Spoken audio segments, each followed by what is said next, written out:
What's going on, guys? Welcome back to the channel. Hope everybody's having a good day. Everybody's feeling good today. Today I really wanted to talk about winter driving a Gran Turismo. How this car is in cold weather, winter driving, even driving in the rain. But and more specifically, winter driving, snow driving.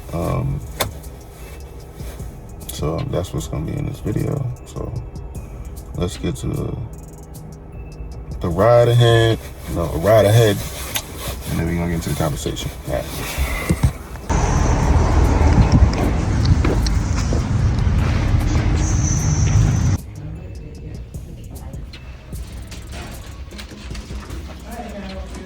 Yeah, here it is.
guys, so today I really wanted to talk about winter driving the Granturismo, driving in inclement weather, how the car reacts, how the car responds,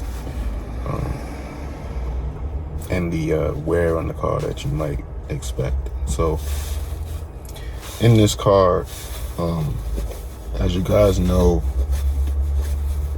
this car is low to the ground, so it's not super low, but it's low enough to where you're pulling in parking spots and pulling in low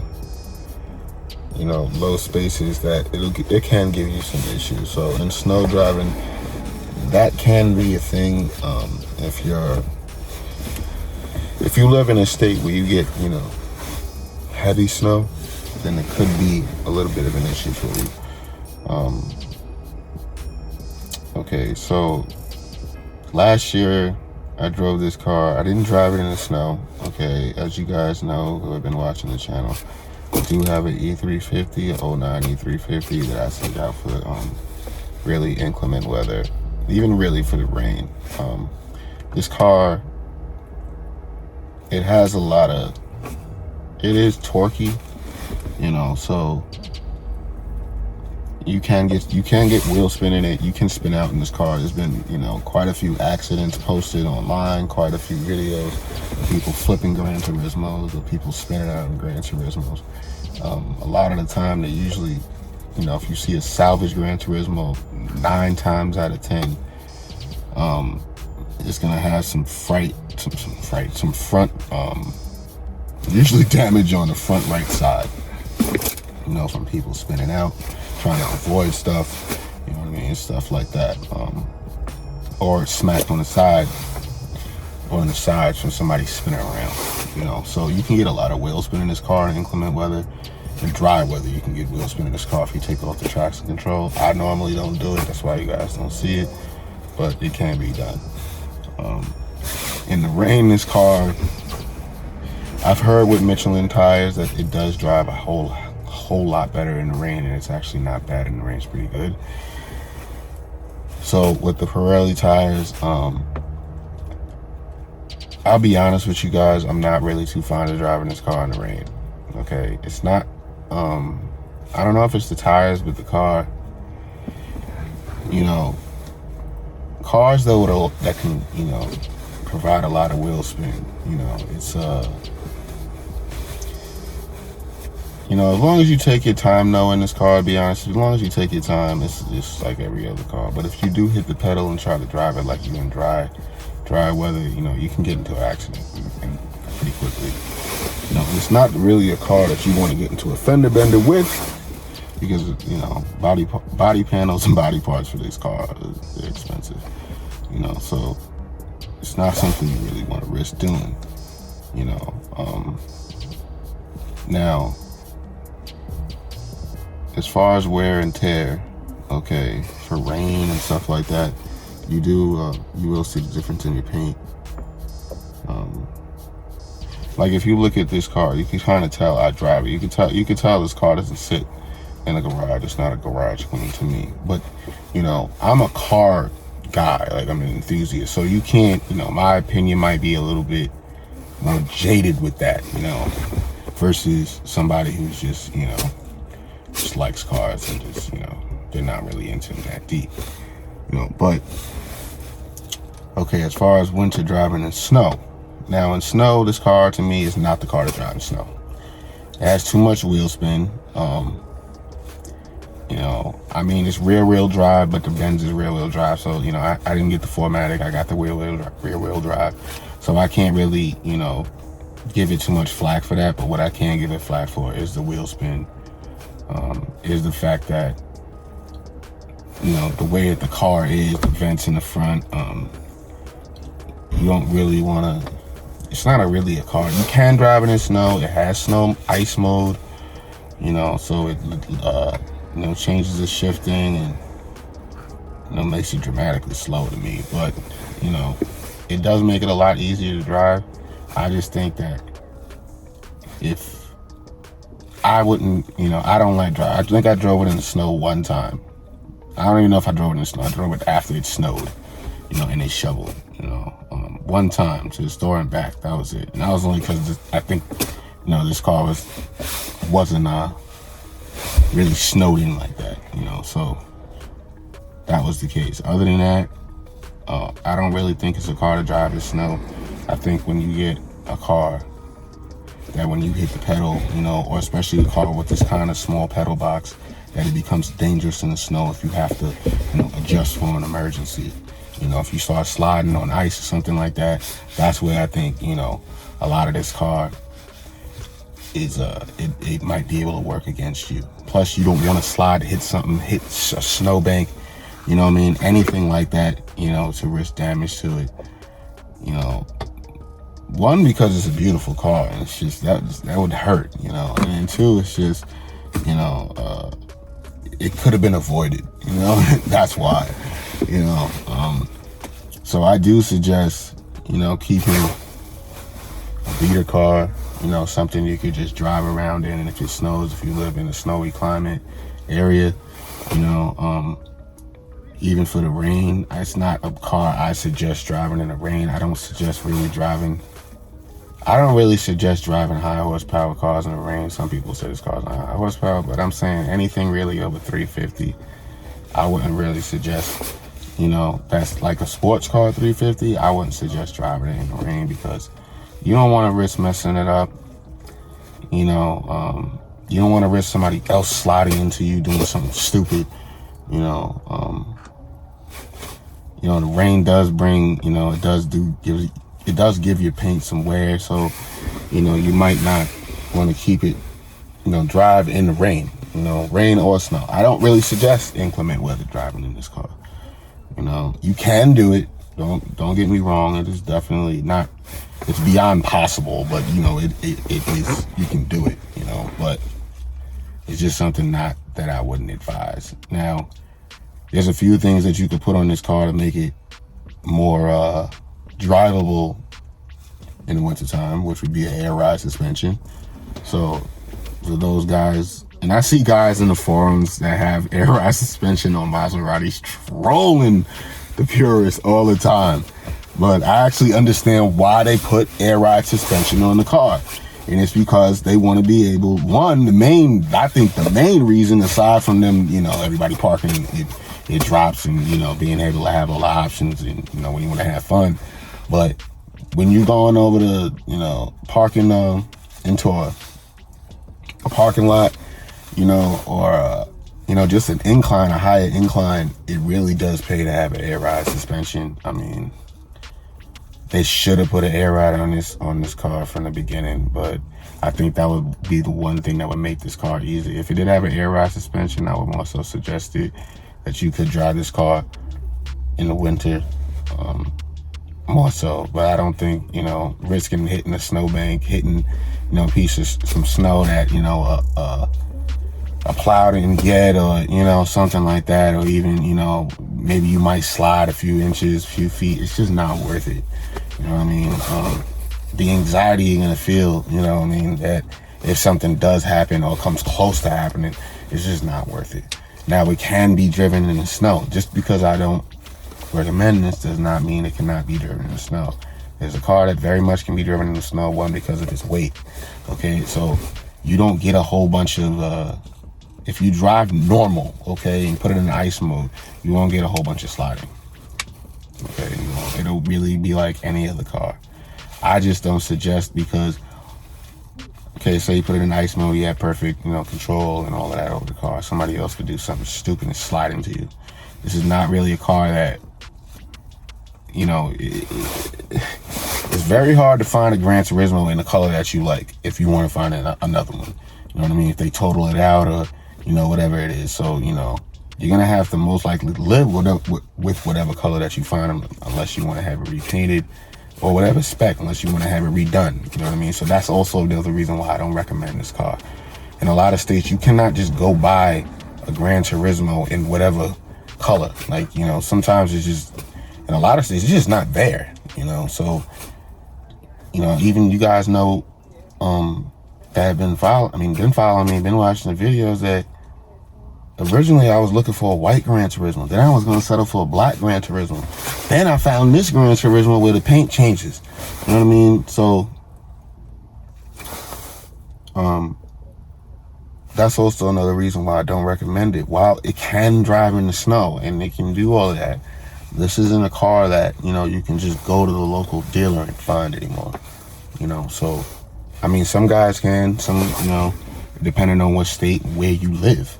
You know what I mean? But some of us can't. So there's no, for me, there's no Maserati dealer out here. So if say I drove this car in the snow, somebody slides into me, breaks the door up, or breaks up the rear bumper, and they total the car out. Now I have to go back online, right?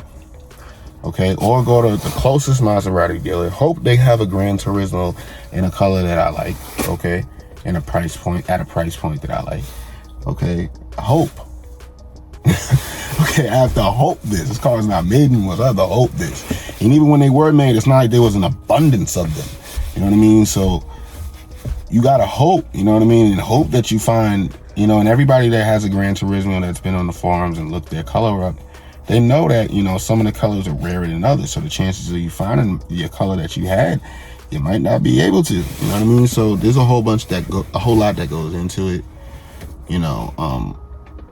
Some cars, I mean, if but say I did somebody slid into this car, I have to go back online, find a whole nother Granturismo, have it shipped back to me. Like, it's a whole, process. And it's like, sometimes that's why I understand some people do daily drive it all the time through winter, through whatever kind of season. But I would say for snow, inclement weather, heavy rain, you know what I mean? Keep a beater car, because it's, not even just a beater car, keep another car, that's something that you don't mind driving in the rain and the snow, because, it's, you want to treat your Granturismo with a little bit more respect, and you kind of do. You can do it, but, you should be able to drive it in whatever weather and all of that. I understand it. Do it once or twice, and then, treat it with, treat it like the classic that it's about to become, because they're not making any more of them. So this is not the first GT, okay? So everybody go look at the history that owns a GT that keeps asking if the value is gonna go up, okay? And go look at the history of GTs and you tell me if the value is gonna go up. Because it seems like the value on all the other old GTs went up. So, I mean, treat it like it's gonna become the classic. Treat it like it's, it's the classic that it's going to become, But yeah, for a wrap up, Granturismo definitely can be driven in the winter. I would not suggest it for snow, would not suggest it for heavy rain, even though I do think it can do both. I just would not suggest it. I don't suggest any car like this, any exotic car, any supercar, really for the rain or for the snow, especially since, 2035 is coming and, everything's about to get electrified. So, you're really going to have to start preserving, you might have to start preserving your stuff, but, it can do it. Do I suggest it? It's not my recommendation to drive this car. So, the reasons I just gave you, but yeah. So, I want to wrap up this video. Until the next one, I'm going to catch you guys in the next one. Hit that like, share, subscribe button for me. Join the VSOP club. I'm out. All right.